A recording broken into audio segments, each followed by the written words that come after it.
Boa noite a todos. Estamos aqui dando início ao culto do Ministério Cartas Vivas.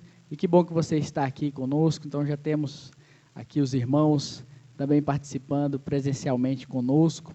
Isso nos dá alegria e nos dá certeza de que vamos seguir em frente, né? Convidamos a todos a ficarem em pé para a gente engrandecer o nome do nosso Deus. Essa primeira canção, ela diz que Deus é mais forte que a morte, né? Então que nós possamos cantar ao nosso Deus maravilhoso. Agradecemos a Deus por tudo que Ele tem feito. Como é bom ver o seu Vitor aqui também. Que Deus continue abençoando e restaurando a sua saúde.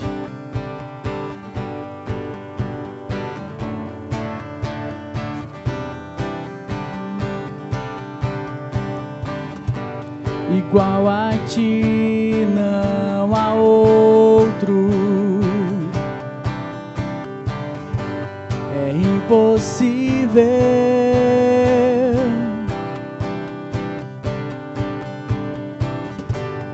Onde está o que possa confrontar? Invencível. Abriu o mar, abriu o mar, parou o sol e o universo com ele insiste em brilhar. E se a noite me alcançar, me lembrarei. Deus é mais forte que a morte, Ele vive para sempre, com Ele eu vou reinar. Eu quero viver, só quero viver, se for para Ele, por Ele. Deus é mais forte que a morte, Ele vive para sempre, com Ele eu vou reinar. Eu quero viver, só quero viver, se for para Ele, por Ele. O teu amor me fez novo, ó Rei da Glória.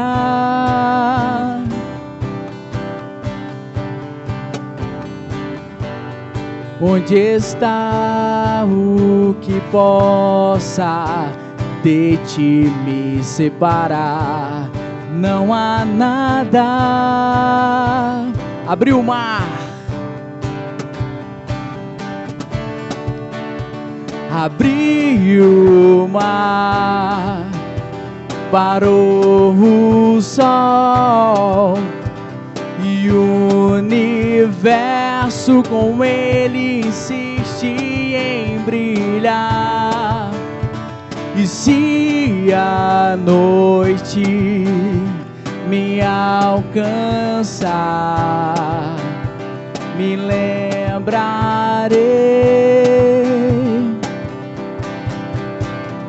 Deus é mais forte que a morte, Ele vive para sempre, com Ele eu vou reinar.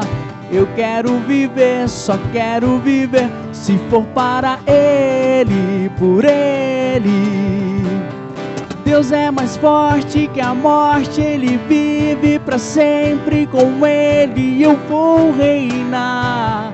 Eu quero viver, só quero viver, se for para Ele, por Ele.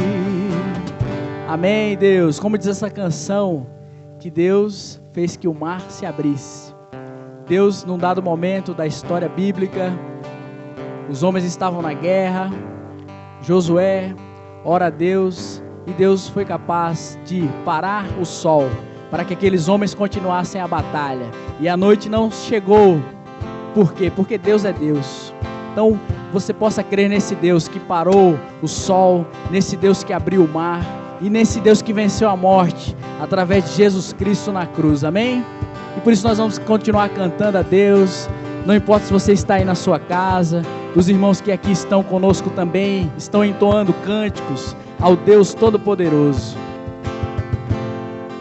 Eu olho para a cruz, e para a cruz eu vou,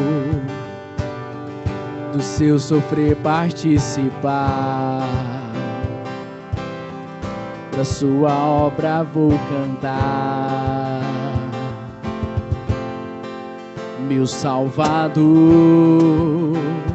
na cruz mostrou um amor tão grande, o amor do Pai, do justo Deus.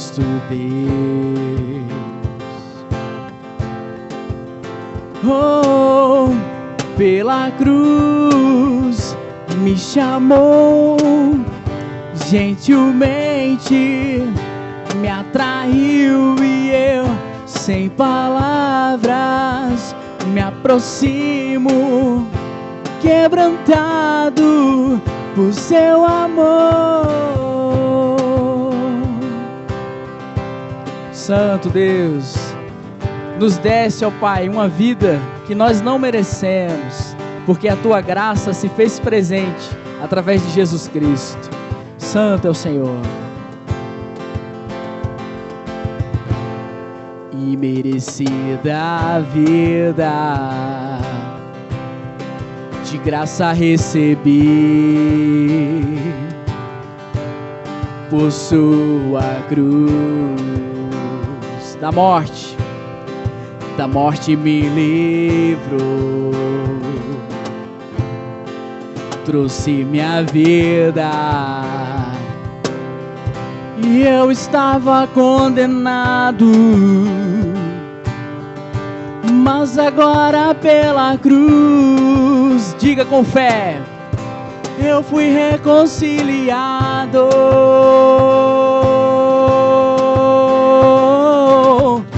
Pela cruz me chamou, gentilmente me atraiu e eu, sem palavras, me aproximo, quebrantado pela cruz por seu amor. Pela cruz me chamou, gentilmente me atraiu e eu, sem palavras, me aproximo, quebrantado por seu amor. Impressionante é o seu amor. Oh, oh, oh, me redimiu e me mostrou o quanto é fiel. Impressionante é o seu amor. Oh, oh, oh, me redimiu e me mostrou o quanto é fiel. Diga, pela cruz me chamou, gentilmente me atraiu e eu, sem palavras, me aproximo, quebrantado por seu amor. Pela cruz me chamou, gentilmente me atraiu e eu, sem palavras, me aproximo, quebrantado por seu amor.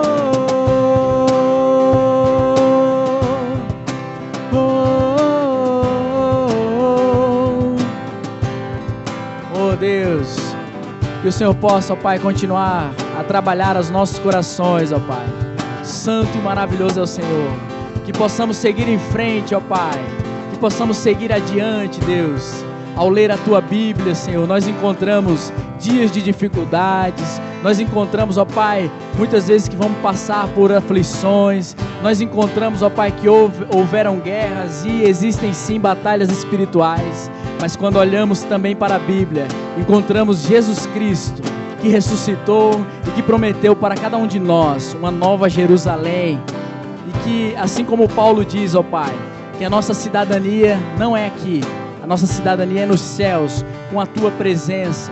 Que nós possamos, ó Pai, ter a fé avivada em Ti, Senhor, que dias melhores virão na Tua presença, na eternidade junto a Ti, Senhor. Prepara o coração dos nossos irmãos, que vão receber, ó Pai, o banquete da Palavra de Deus. Que nós possamos, ó Pai, sentar à mesa contigo essa noite e receber aquilo que o Senhor tem a nos oferecer, Pai. Mas nós sabemos, ó Deus, que a Tua presença vale mais que qualquer bênção, Deus. Porque o Senhor é tudo o que precisamos, santo e maravilhoso. Que você possa tomar seu assento, meu irmão, e que você aí na sua casa possa preparar o seu coração para receber a palavra de Deus. Amém, amém. Obrigado ao Ministério de Louvor. Aleluia. Que bom, né? Que bom, nós estávamos já com saudade de estarmos reunidos enquanto igreja, né? Maravilha. Agradecemos a Deus por isso. Amém? Esses tempos atrás, eu li uma curiosidade que me chamou bastante atenção. Essa curiosidade trazia uma pergunta, assim, que a princípio eu achei meio assim esquisito, mas falei, vou ler o texto. Dizia assim, a curiosidade dizia assim: por que há palmeiras nas praias? Eu falei, vou ler, né? Afinal, quem não quer saber por que há palmeiras nas praias, né? Então eu fiquei curioso por saber por que há aquilo lá, eu fui pesquisar, fui ler ali naquele texto por que há palmeiras nas praias. E aí o texto dizia que as praias, as regiões litorâneas, elas incidem bastante ventos, né? Ventos muito fortes.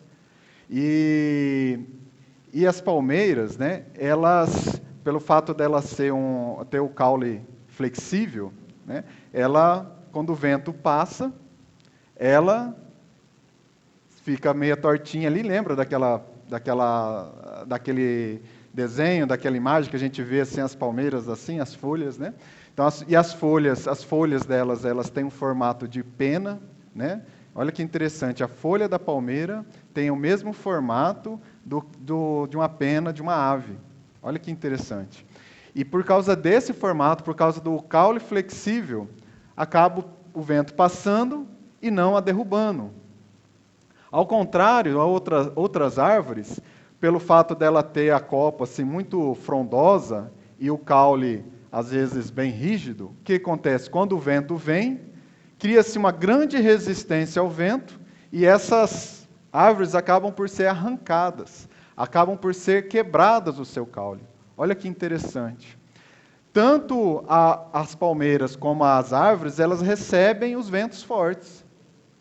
Mas a diferença da palmeira permanecer, da palmeira enfrentar o vento e ela não ser arrancada, é a maneira como ela reage, a maneira como ela responde aos ventos. Olha que interessante esse ensinamento, a criação de Deus nos trazendo um ensinamento assim grandioso para nós, de como nós podemos entender as circunstâncias da vida, os problemas, as crises. Nós vemos, por exemplo, nós temos várias crises. Hoje, neste momento, né, nesses últimos anos, a gente tem vivido grandes crises, grandes ventos contrários. Mas o que nós temos que ter em mente é mudar um pouco o nosso foco e não vermos apenas os ventos fortes, não vermos apenas as crises, mas nós conseguimos entender como nós reagimos às crises, como nós reagimos aos ventos fortes, como nós reagimos às situações difíceis. E se tem uma pessoa na palavra de Deus que viveu várias crises, que viveu várias situações difíceis, essa pessoa chama-se José. José passou por inúmeras crises, inúmeras crises. E a gente vai aprender com José, com as crises que José passou, com as dificuldades, com os ventos fortes que José passou, nós vamos também aprender como nós podemos reagir aos problemas. Então, a primeira crise que José atravessa, eu vou chamar ela de crise familiar. Primeira crise que José atravessa é a crise familiar. E ela está relatada aí em Gênesis, no capítulo 37, no verso 4. Gênesis 37, verso 4.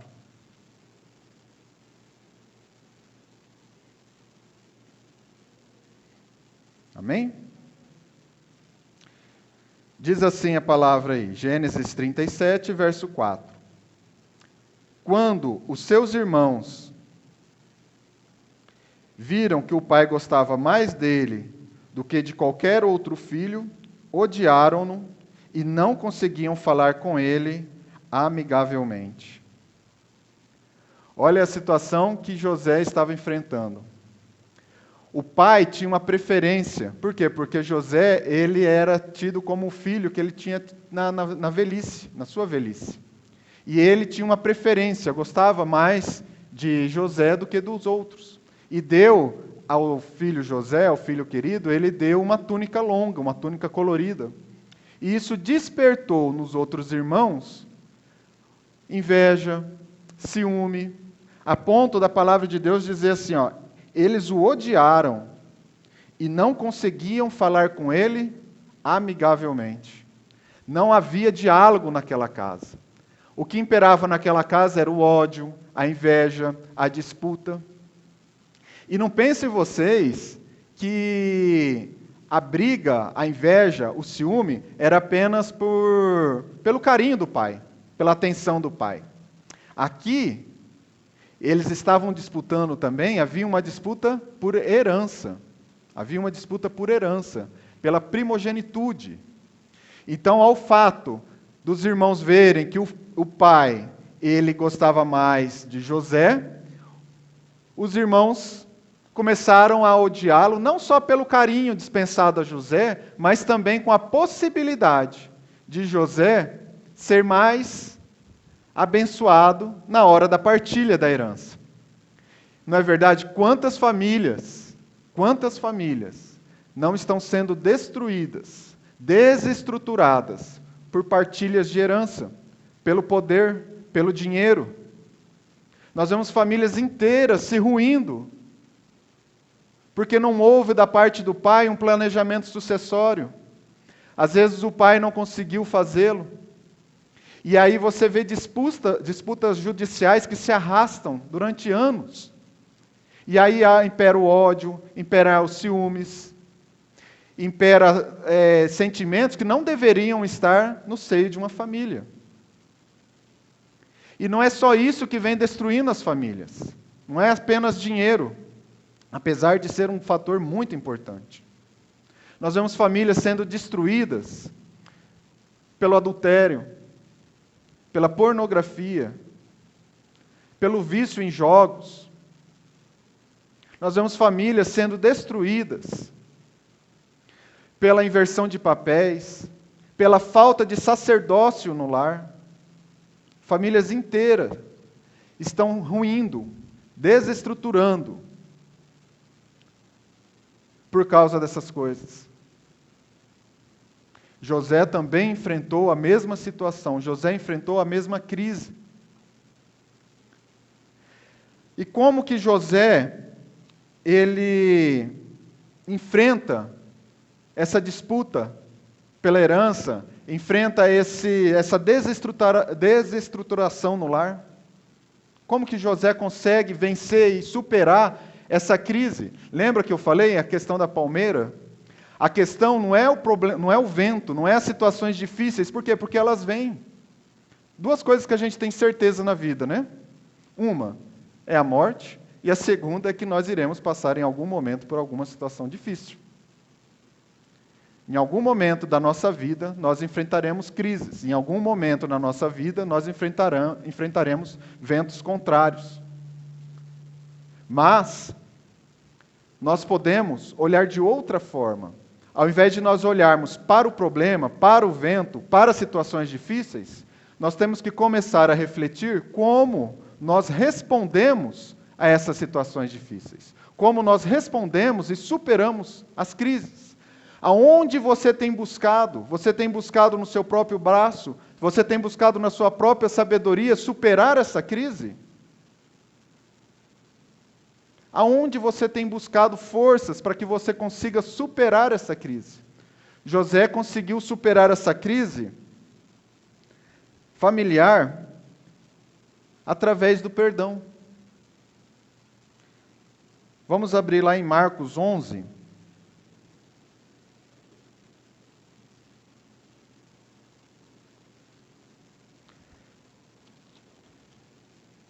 Marcos 11, verso 25. Marcos 11, no verso 25.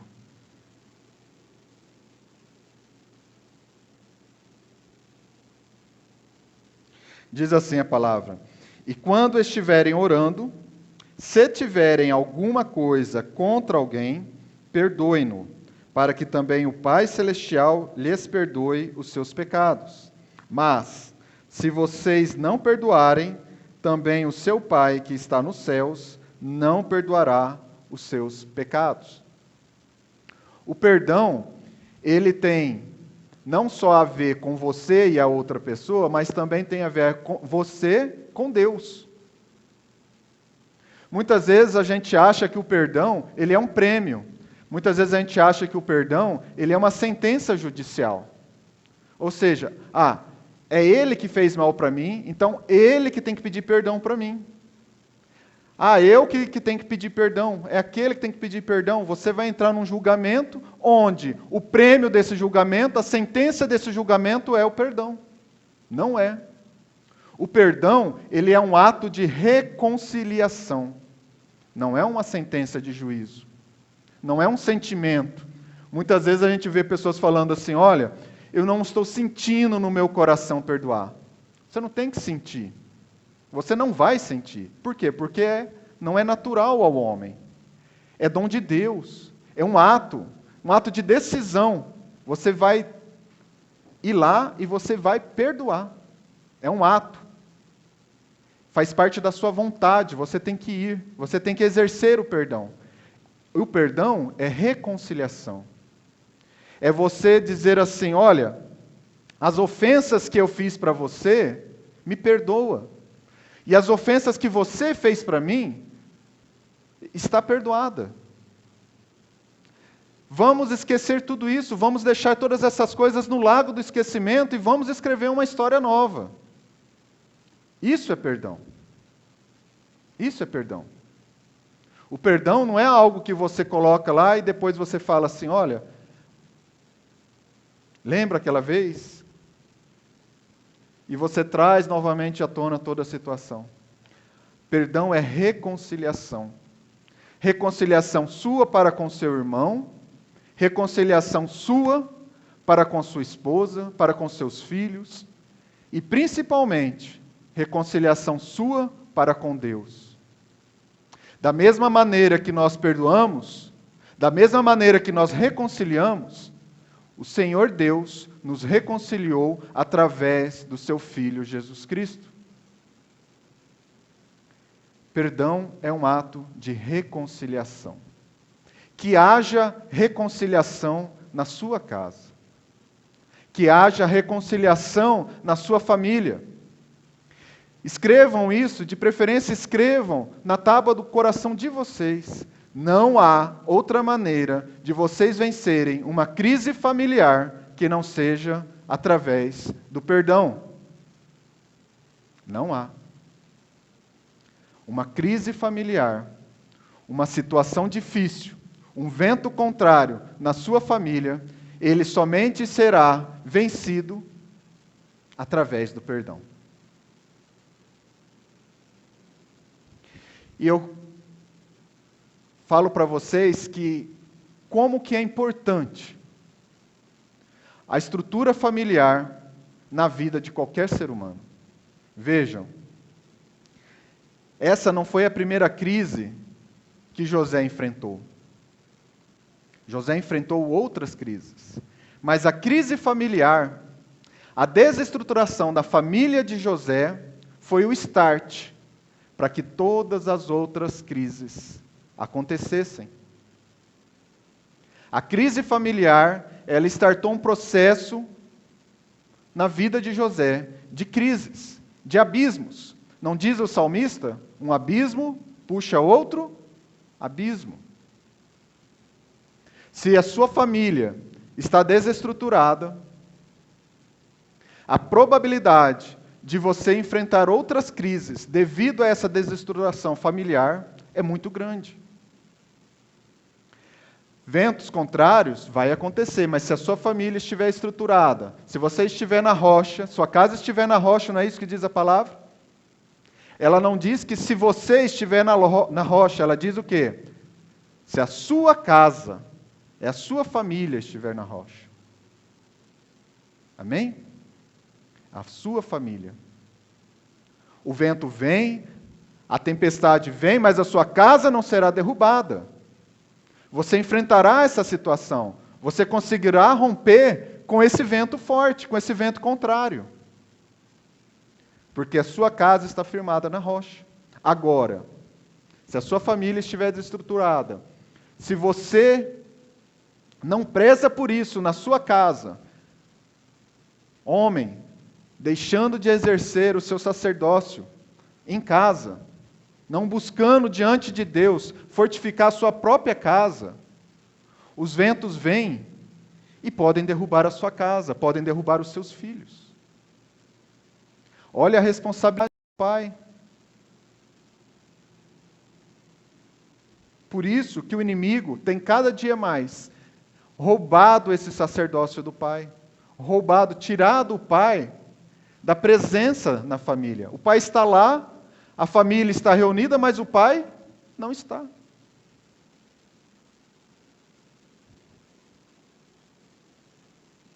Outra crise que José passou, segunda crise, é a crise do poço, do fundo do poço. Está relatada lá em Gênesis 37, no verso 23. 37. Verso 23 diz assim: Chegando José, seus irmãos lhe arrancaram a túnica longa, agarraram-no e o jogaram no poço, que estava vazio e sem água.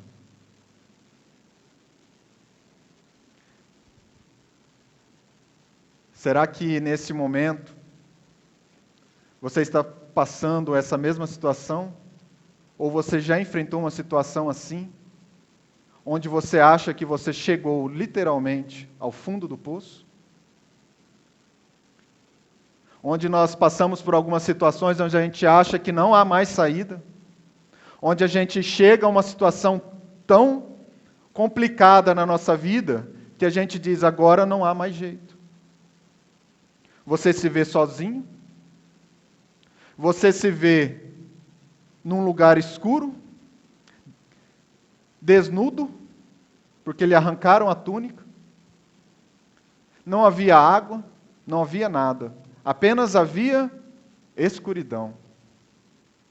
Assim, José também enfrentou esse momento. Talvez você, nesse momento, esteja enfrentando também a mesma coisa, achando que não há mais solução, achando que o problema é maior do que aquele que está no céu.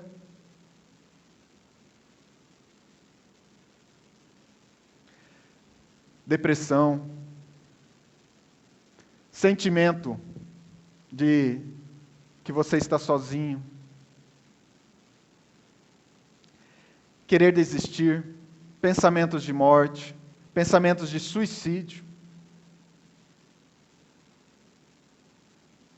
Como José conseguiu vencer esse problema? José literalmente chegou ao fundo do poço. Como José conseguiu vencer esse problema? Como José conseguiu superar algo que ele achava que ele não conseguiria? Imagina, você foi jogado no poço pelos seus próprios irmãos. Como que você iria sair de lá? Para José, pensa, se coloca na posição de José, num lugar escuro, sozinho, jogado ali pelos próprios irmãos. Como José conseguiu romper com isso? Como José conseguiu superar mais essa crise na sua vida? A resposta está no Salmo 40. Salmo 40. Marque aí. Coloque aí um marcador na sua Bíblia, nesse Salmo. Toda vez que você se sentir assim, leia esse Salmo. Salmo de número 40. Depois vocês podem ler o completo na sua casa, mas vamos ler apenas os primeiros versículos. 40, verso 1 diz assim: Coloquei toda a minha esperança no Senhor. Ele se inclinou para mim e ouviu o meu grito de socorro. Ele me tirou de um poço de destruição, de um atoleiro de lama, pôs os meus pés sobre uma rocha e firmou-me num local seguro.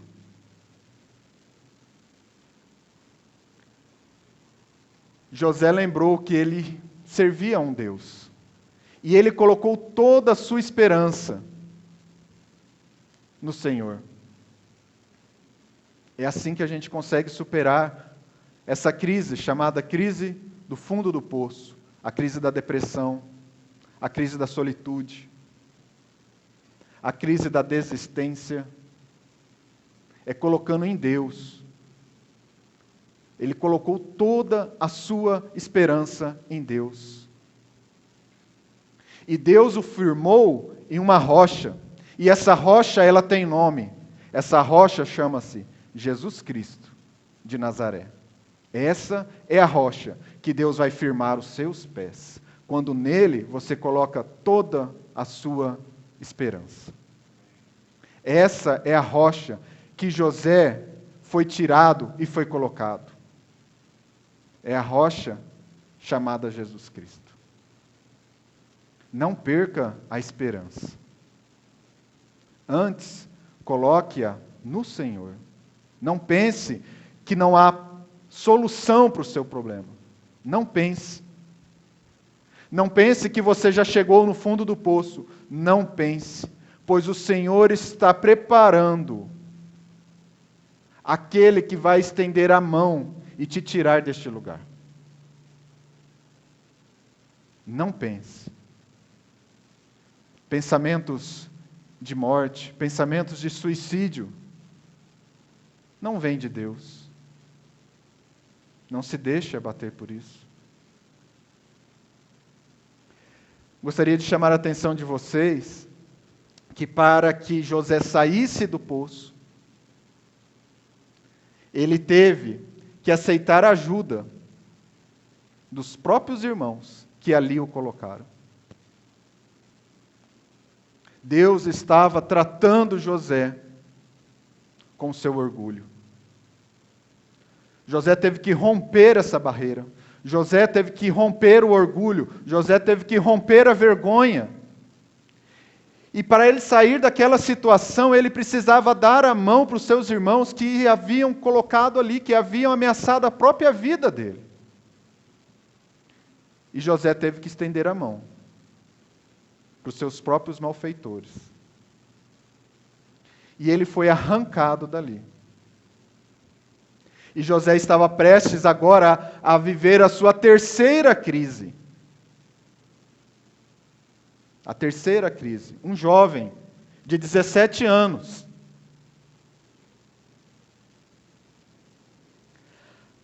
Agora, ele vive a crise da escravidão. Ela está relatada aí em Gênesis 37, no verso número 28. Diz assim a palavra do Senhor: Quando os mercadores ismaelitas de Midian se aproximaram, seus irmãos tiraram José do poço e o venderam por 20 peças de prata aos ismaelitas, que o levaram para o Egito. Tiraram de José aquilo que ele tinha de mais precioso, a sua liberdade. o seu convívio com o seu Pai. Não é isso que nós estamos vivendo hoje? Um cerceamento de liberdade? Nós já não podemos ir aonde a gente quer. Nós não temos liberdade para trabalhar. Nós não temos liberdade para nos reunirmos enquanto igreja.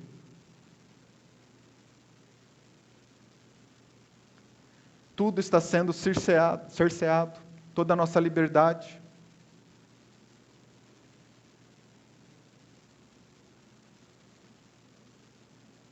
Outra forma de tirar a nossa liberdade é através dos vícios. O vício, ele escraviza. O vício, ele tira da pessoa a sua liberdade. Vícios em drogas, em pornografia, sexo, compras, e diga-se de passagem, até em trabalho. Isso escraviza você. Isso tira-se a sua liberdade. Tiraram a liberdade de José. E quantas vezes nós não vemos pessoas que acham que são livres, mas na verdade são escravas. Escravas até do seu próprio orgulho, escravas até do seu próprio eu. Mas como José conseguiu vencer essa crise? Como José conseguiu superar algo que era complicado, porque assim foi algo que foi imputado a ele. A escravidão é imputada. Ele foi vendido, ele não quis. Assim como nós queremos nos reunir como igreja, mas tiraram isso da gente. Como superar? Como que a gente pode passar por isso? José nos ensina. Lá em Gálatas 5,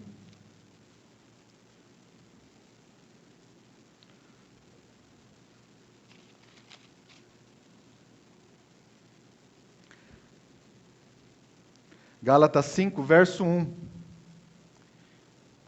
Gálatas 5, o verso 1 diz assim: Foi para a liberdade que Cristo nos libertou. Portanto, permaneçam firmes e não se deixem submeter novamente a um jugo de escravidão. José foi submetido à escravidão. José era escravo de Potifar. Mas ele servia ao Senhor do seu pai, ao Senhor de Israel, ao próprio Deus. Como nós conseguimos vencer a escravidão? Trocando o senhorio. Quem é o senhorio da sua vida? É o sistema econômico, político, judiciário?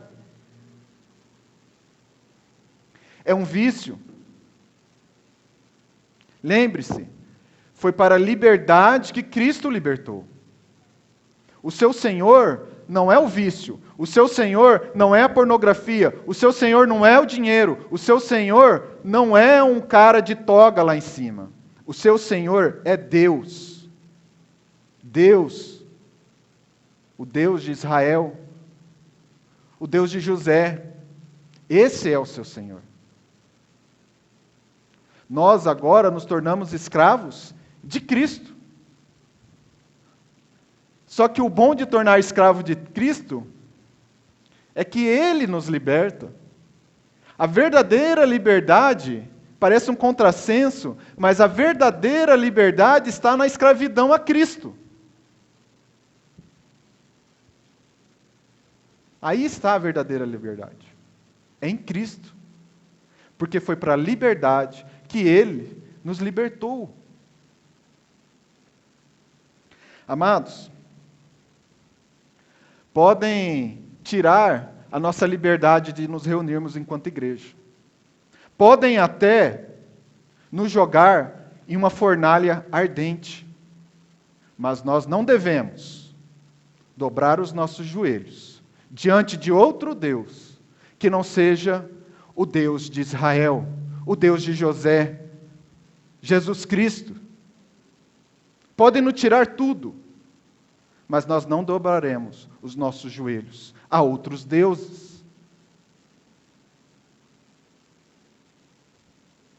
E aí nos tira a liberdade. Você pode ver, aqui na palavra diz assim, não se deixem submeter.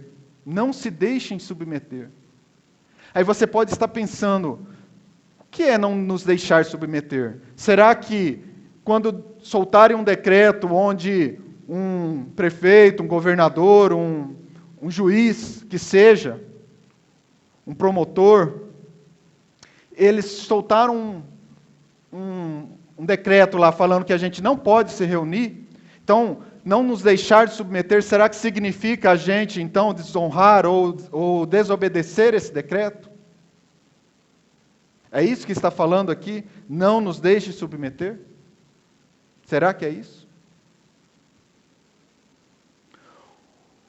Quando tiram a nossa liberdade de se reunir, e você, na sua casa, não cultua a Deus, não pega a Bíblia, não ora, não cultua ao Senhor na sua casa, você está deixando que um sujeito de toga vence.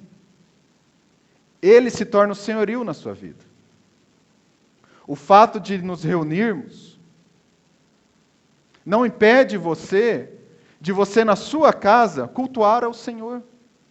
Não impede você na sua casa de você ler a Bíblia. Não impede você na sua casa de você procurar a presença do Senhor.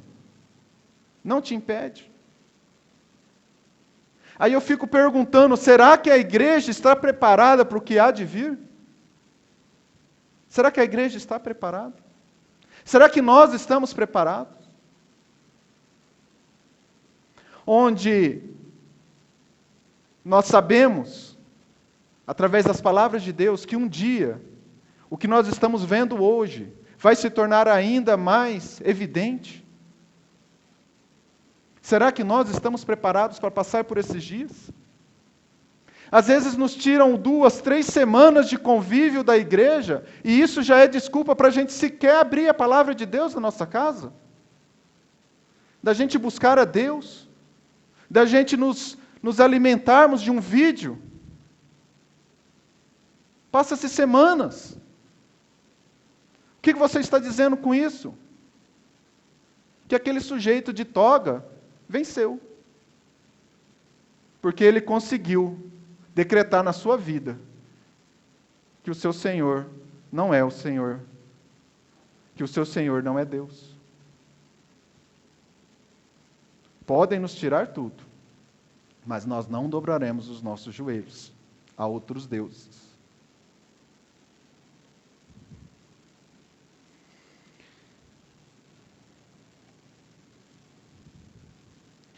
E ainda José enfrenta mais uma crise em sua vida.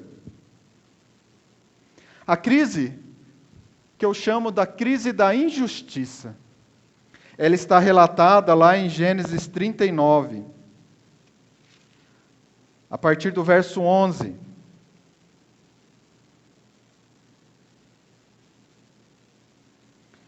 Gênesis 39, verso 11.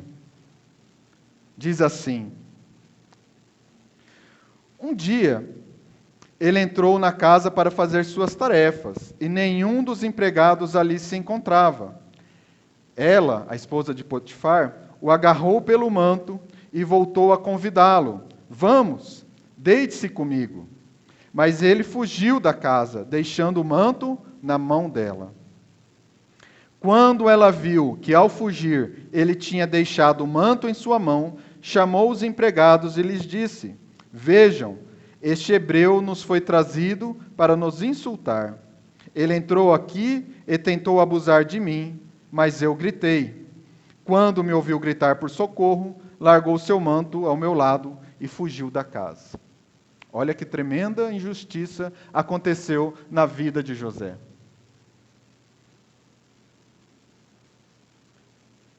Será que nos dias de hoje a gente também não vê injustiças? Quantas injustiças nós estamos vendo neste exato momento? José perdeu a liberdade porque logo após ele foi encarcerado. Eu vejo pessoas hoje perdendo a vida pela injustiça. Dinheiro que era para ser investido na saúde, sendo desviado. E pessoas perdendo a sua vida em razão disso. Quanta injustiça! E a igreja? Esses dias eu fiquei pensando e conversando com um amigo meu, dizendo, se a igreja hoje parasse de fazer aquilo que ela está fazendo, parasse, simplesmente não fizesse mais, faria alguma diferença nessa epidemia? Será?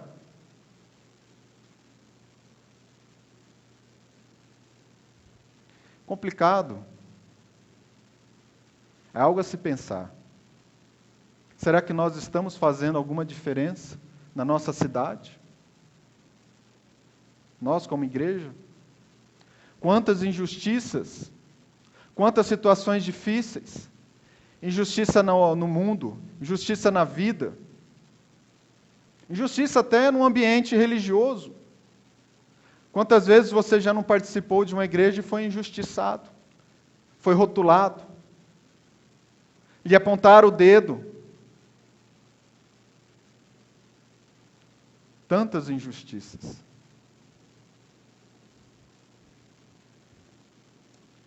Mas José consegue vencer mais essa crise em sua vida, mais essa situação difícil, mais esse vento forte. José consegue romper.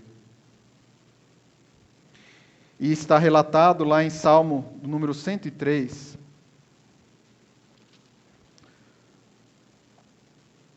Salmo 103, verso 6.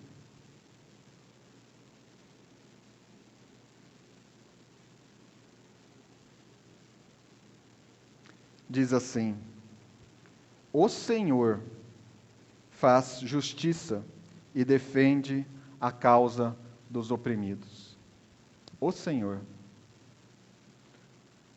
José esperou a justiça que vem de Deus. A justiça vem de Deus. A verdadeira justiça vem de Deus. É Ele que vai julgar a sua causa. Você pode ter sido injustiçado na igreja, injustiçado no seu ambiente de trabalho, injustiçado na sua família. Espere a justiça do Senhor. Esperar que jeito? Clamando, orando, resistindo. Não é você ser injustiçado e sentar no sofá e ficar esperando. Clame ao Senhor, para que o Senhor faça a justiça na sua vida. Clame a Deus para que Ele realize a boa obra na sua vida. É o Senhor que faz a justiça. É Ele que defende os oprimidos. Que nós possamos esperar a justiça que vem do alto. E nós sabemos que ao mesmo tempo que nós vemos, no finais do tempo, todas as coisas que irão acontecer, mas no final, é Jesus Cristo que vence. E vence com apenas um sopro da sua boca. Ele só está aguardando o dia para que todas as coisas sejam colocadas diante dos seus pés. Maranata, vem logo, Senhor Jesus. Nós, como igreja, não podemos, nós gememos por tantas injustiças no mundo. Não, nós não podemos nos conformar. Nós não podemos nos conformar. que nós sejamos a voz que grita no deserto. Que nós sejamos o alimento daquele que não tem alimento. Que nós possamos tocar aquele que ninguém quer tocar. Que nós possamos abraçar aquele que ninguém quer abraçar.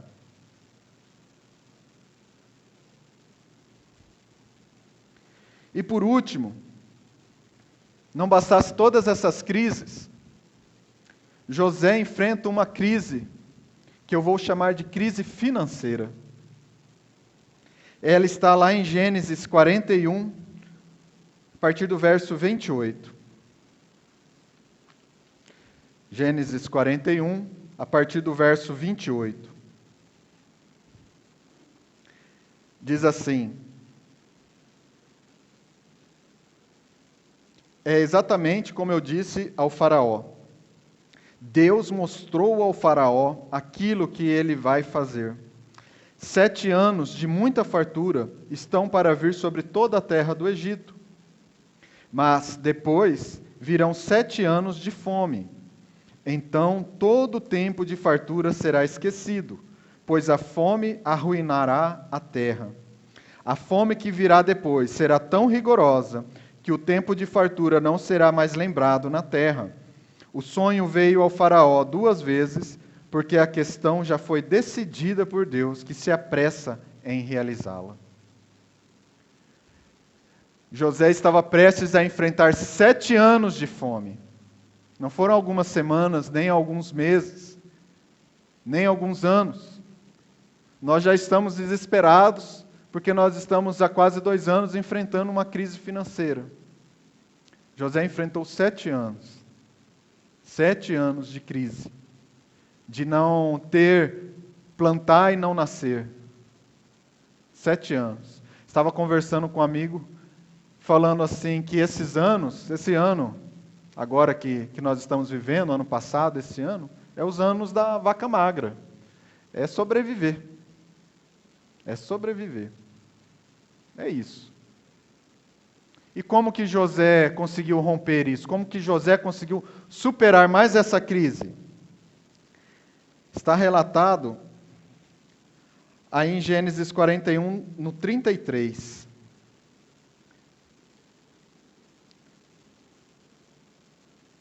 Procure agora o faraó um homem criterioso e sábio e coloque-o no comando da terra do Egito.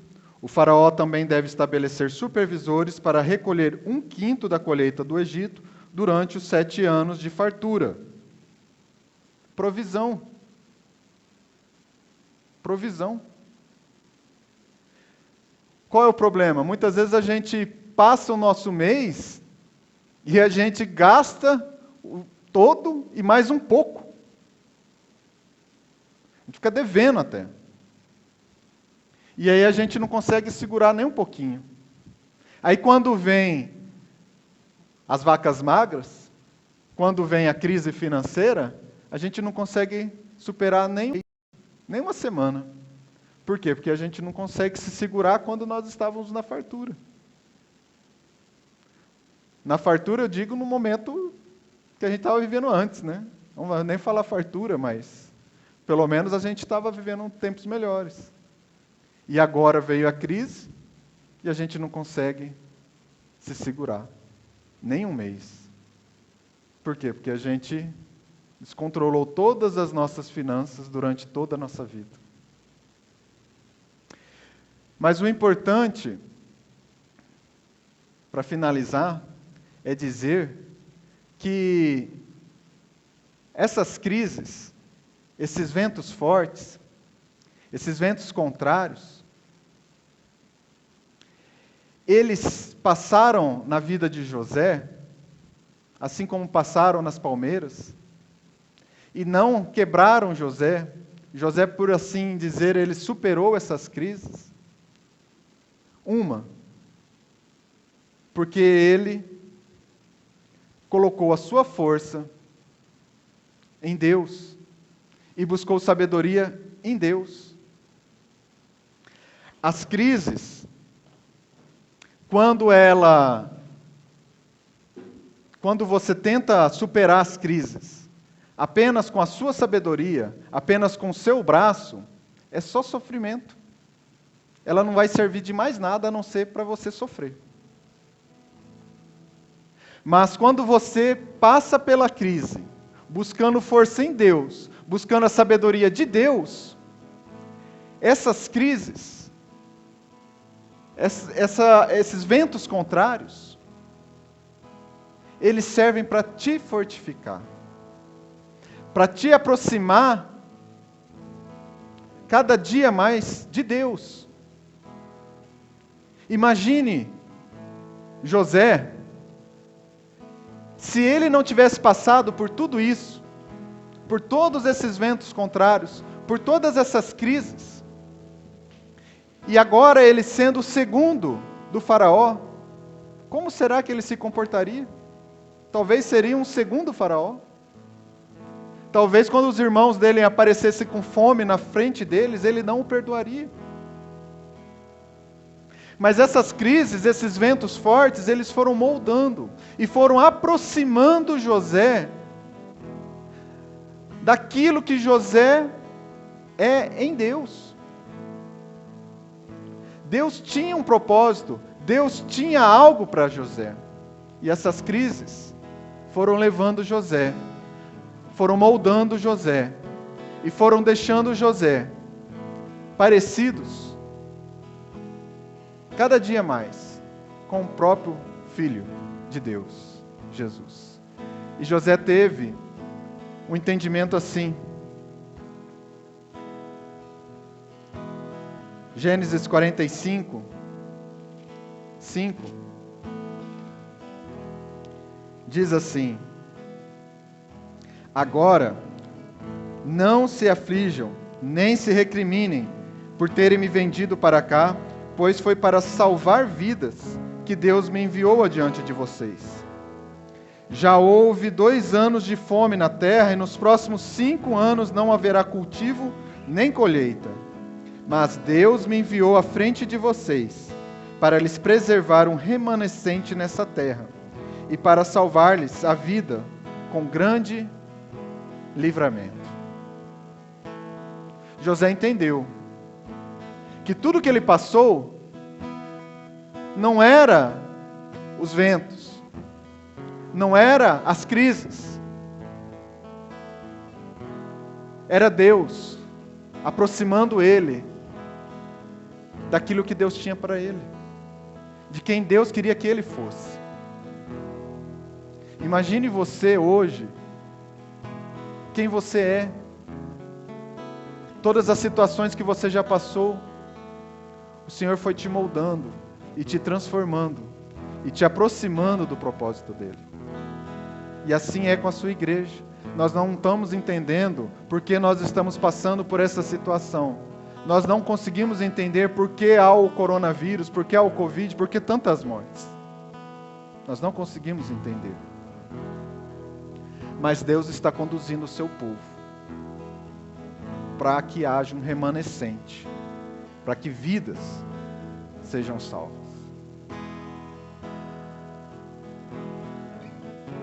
Vamos orar? Gostaria de terminar esse culto orando pela sua vida. Você que de alguma forma está passando por uma crise, uma situação difícil, coloque-se na presença do Senhor. Busque força em Deus.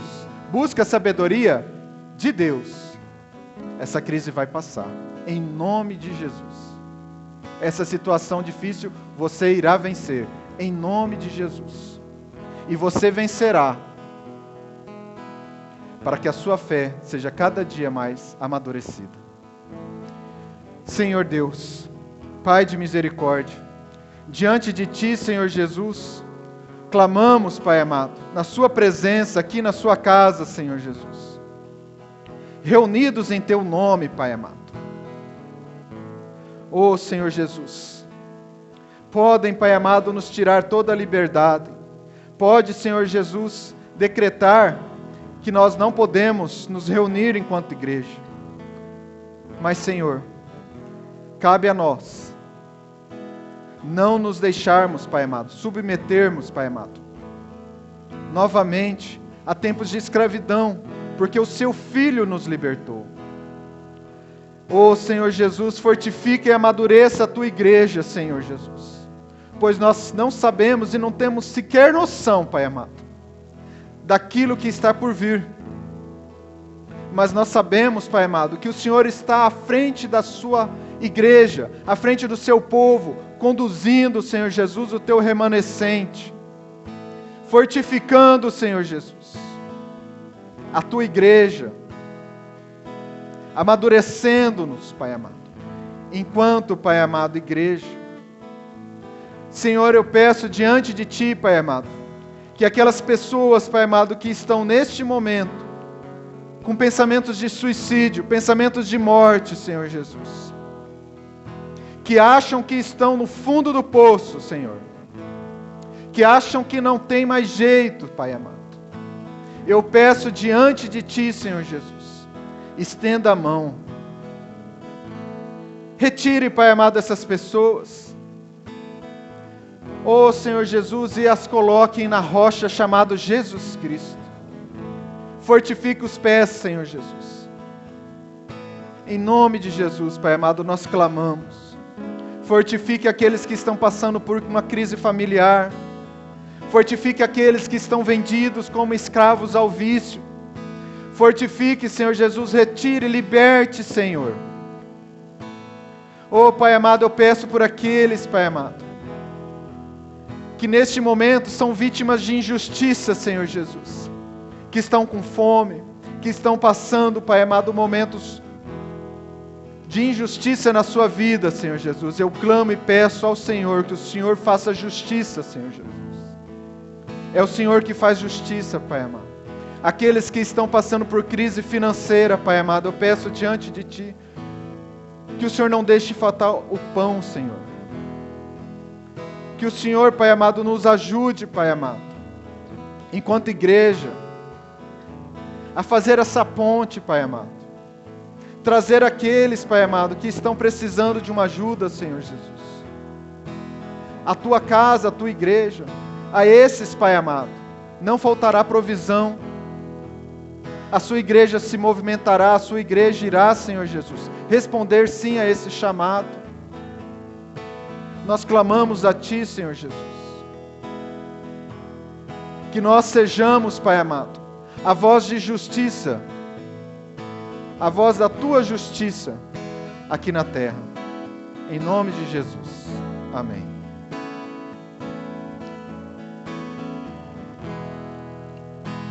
Que possamos a cada dia confiar em Jesus, que essa palavra possa de fato fazer morada no nosso coração. Eu convido os que estão aqui conosco a se colocarem em pé, a colocar o seu coração, a sua vida em casa, o seu trabalho. Que Deus possa dar a provisão na sua casa, meu irmão, minha irmã, aos que estão aqui, aos que estão nos acompanhando, ainda que distantes. Mas nós cremos, sim, que o Espírito Santo, Deus, Jesus Cristo, são presenciais em nossa vida. Que nós possamos ter essa fé e esperança. Eu sonhei que tinha uma escada colocada em minha vida, e cujo topo que tocava os céus, eu via anjo descer e subir, e o Senhor estava sobre mim e diz: essa terra em que estás deitado eu darei para ti, e a sua descendência é como o pó da terra, estende ao ocidente, ao oriente, e também do norte ao sul. E toda a sua família será bendita sobre a terra, e eu estou contigo, e eu te guardarei. Serei seu amigo, não te deixarei, até que tenha se cumprido o que eu tenho dito. E quando eu acordei, eu tinha percebido que não era um sonho. Eu saí do poço e Deus era comigo. E quando eu acordei, eu tinha percebido que não era um sonho. Eu saí do poço e Deus era comigo.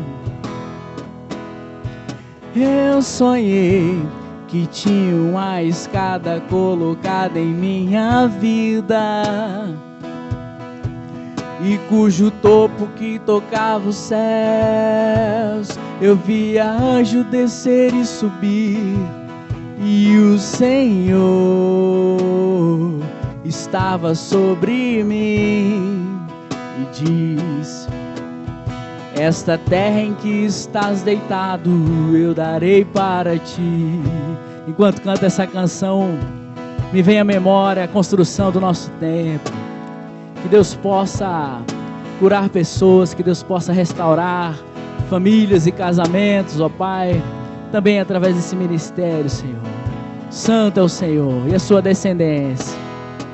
E a sua descendência é como o pó da terra, estende ao ocidente, ao oriente, e também do norte ao sul. Diga: e toda a sua família será bendita sobre a terra. E eu estou contigo, e eu te guardarei. Serei seu amigo, não te deixarei, até que tenha se cumprido o que eu tenho dito. E quando eu acordei,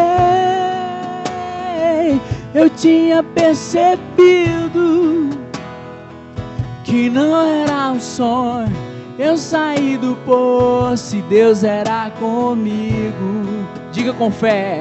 E quando eu acordei, eu tinha percebido que não era um sonho. Eu saí do poço e Ele é contigo. Santo Deus, nós cremos, ó Pai, em Ti, nesse Deus de restauração. Nós cremos nesse Deus de resgate. Nós cremos sim no Deus que estende a mão e nos tira do poço, e nos tira da sepultura, e nos tira do lugar onde nós não queremos estar. Nós cremos sim, Pai, e por isso nós vamos continuar a nossa semana crendo na esperança encontrada em Jesus Cristo. Nós vamos continuar a semana dizendo que Tu, Deus, és o nosso refúgio, és a nossa fortaleza, mesmo em tempos como estes, de adversidade. Santo Deus, que Deus possa abençoar a sua vida, a sua casa, a sua família, o seu trabalho, a sua saúde. Nós temos percebido que o bem mais precioso que Deus nos dá também é a saúde. Que Deus possa estar no seu coração a cada dia. Não perca a fé, não perca a esperança. Continue buscando em Deus. Que Deus possa continuar escrevendo a sua história na sua vida. Amém? Santo é o nosso Deus. A vocês que estão em casa, que estão acompanhando o nosso culto, que Deus continue também com vocês, fortalecendo e direcionando. Amém? E se você também tem o desejo de contribuir com essa obra, vai passar um recado logo mais na finalização deste culto. Que Deus possa tocar o seu coração, que você possa saber que nós estamos avançando, construindo um templo dedicado exclusivamente a Deus. Santo é o nosso Deus. Amém? Que Deus abençoe a todos nós e que tenha misericórdia de nós a cada dia. Amém. Excelente semana a todos. Olá, tudo bem? Você já conhece o Ministério Cartas Vivas? O Ministério Cartas Vivas está presente em Campo Novo do Parecis e tem a função de propagar o Evangelho de Cristo através desse ministério. Você pode estar buscando o Ministério Cartas Vivas através do YouTube, Ministério Cartas Vivas, e você pode se inscrever no nosso canal e acompanhar todas as novidades. Também estamos presentes no Instagram e no Facebook. Busque Cartas Vivas CNP e fique por dentro de todo o conteúdo, compartilhe e seja muito bem-vindo a fazer parte desse ministério.